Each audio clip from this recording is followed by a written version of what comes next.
ఉన్నత చదువుల కోసం తల్లిదండ్రులకు దూరంగా వేలాది మైళ్ళ అవతలికి వెళ్ళిన ఆ యువతి ఇంకొద్ది రోజుల్లో ఉద్యోగం సంపాదించి తమ కష్టాలకు ఫలితాన్ని చూపిస్తుందిలే అని ఆశగా ఎదురుచూసినటువంటి ఆ కుటుంబంలో తీరని విషాదం.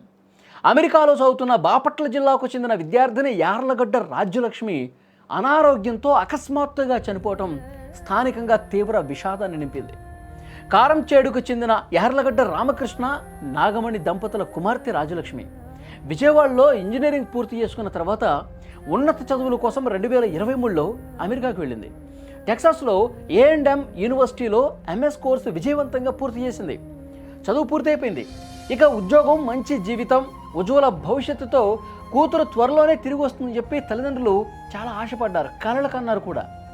అమెరికా నుంచి ఆనంద వార్త వినాలని ఆశగా ఎదురు చూశారు ఆ తల్లిదండ్రులు. రాజలక్ష్మి చదువు పూర్తి చేసి ఉద్యోగ ప్రయత్నాల్లో భాగంగా స్నేహితులతో కలిసి అక్కడ నివసిస్తోంది. అయితే 3 రోజుల క్రితం ఆమెకు జలుబు, ఆయాసం ఇలాంటి కొన్ని స్వల్ప అనారోగ్య లక్షణాలు కనిపించాయి.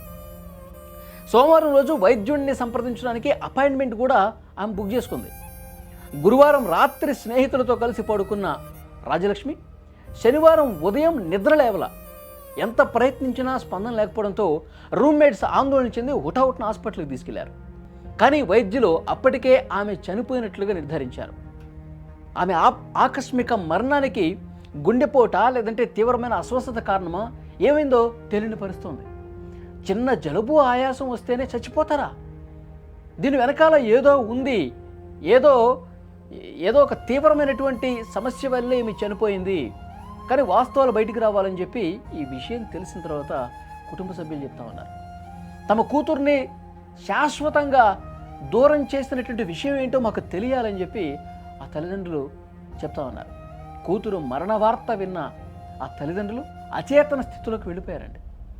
ఎంతో కష్టపడి చదివించి జీవితంలో ఉన్నత స్థానంలో చూడాలనుకున్న కూతురు ఇక లేదు అనేటువంటి ఆ నిజాన్ని జీర్ణించుకోలేక చాలా దుఃఖంలో మునిగిపోయిన పరిస్థితి ఉంది. ఇక్కడి నుంచి ఉన్నత చదువుల కోసం వెళ్ళింది, అక్కడ ఎంఎస్సీ చేసింది, అక్కడ ఉద్యోగం సంపాదించే ప్రయత్నాల్లో ఉంది, ఫ్రెండ్స్తో కలిసి ఉంటుంది.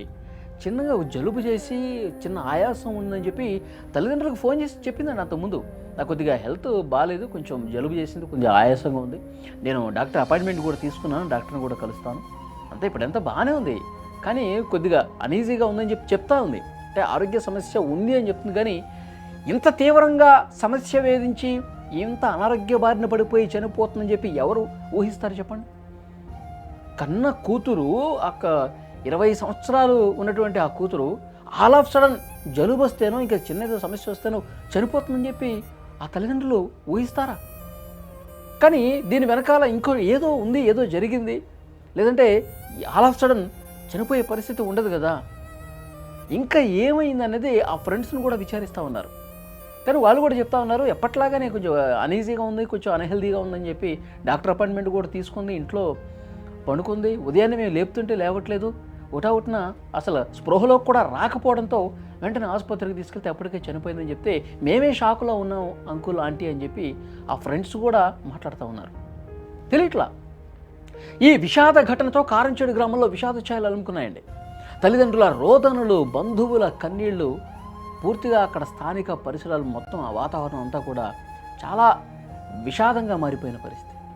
స్థానిక శాసనసభ్యుడు ఏలూరు సాంబశివరావు కూడా రాజలక్ష్మి కుటుంబ సభ్యులకు ప్రగాఢ సానుభూతి తెలియజేశారు. మృతదేహాన్ని స్వదేశానికి తీసుకొచ్చేందుకు అన్ని విధాల సాయం చేస్తామని కూడా చెప్పారు. ఎందుకంటే వాళ్ళు చిన్న కుటుంబం, ఆర్థికంగా అంతా లేని కుటుంబం, ఆర్థికంగా వెనుకబడినటువంటి కుటుంబం కావడంతో ఆ మృతదేహం ఇక్కడికి తీసుకురావడానికి, బాపట్లకు తీసుకురావడానికి ప్రయత్నం చేస్తూ ఉన్నారు. అమెరికాలోని ప్రవాస భారతీయులు కూడా GoFundMe వాళ్ళ ఆ సంస్థ చేత నిధులు సేకరించి ఆ భౌతికాయాన్ని ఇక్కడ తీసుకొచ్చేందుకు వాళ్ళు కూడా ఏర్పాట్లు చేస్తూ ఉన్నారు. ఇక్కడి నుంచి అధికారులకు సమాచారం వెళ్ళింది. ఇక్కడి నుంచి ప్రజాప్రతినిధులు కూడా ఆ GoFundMe సంస్థతో మాట్లాడి ఆ మృతదేహాన్ని ఇక్కడ తీసుకొచ్చే బాధ్యత తీసుకున్నారు.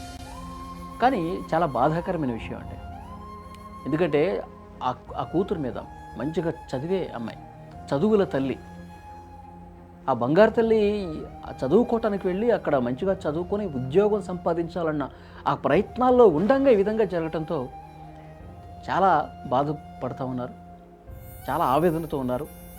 ఉన్నత లక్ష్యంతో విదేశాలకు వెళ్ళినటువంటి యువతకు వారి కుటుంబాలకు ఈ ఘటన నిజంగా ఒక తీరని మనోవేదనని మిగిల్చినటువంటి పరిస్థితి ఉంది. ఒకవైపు కలలైపోయి మొత్తం మనిషే లేకుండా పోయినటువంటి పరిస్థితి ఉంది. అంటే ఆరోగ్యం విషయంలో సరైనటువంటి జాగ్రత్తలు తీసుకోవటం లేదా, నెగ్లెక్ట్ చేయటం వల్ల జరిగిందా, లేకపోతే దీని వెనకాల ఇంకేదైనా కుట్ర కూడా ఉందా అని కూడా కొంతమంది అనుమానం వ్యక్తం చేస్తూ ఉన్నారు. ఏమైనా నిజాలని దాచినటువంటి పరిస్థితి ఉందా?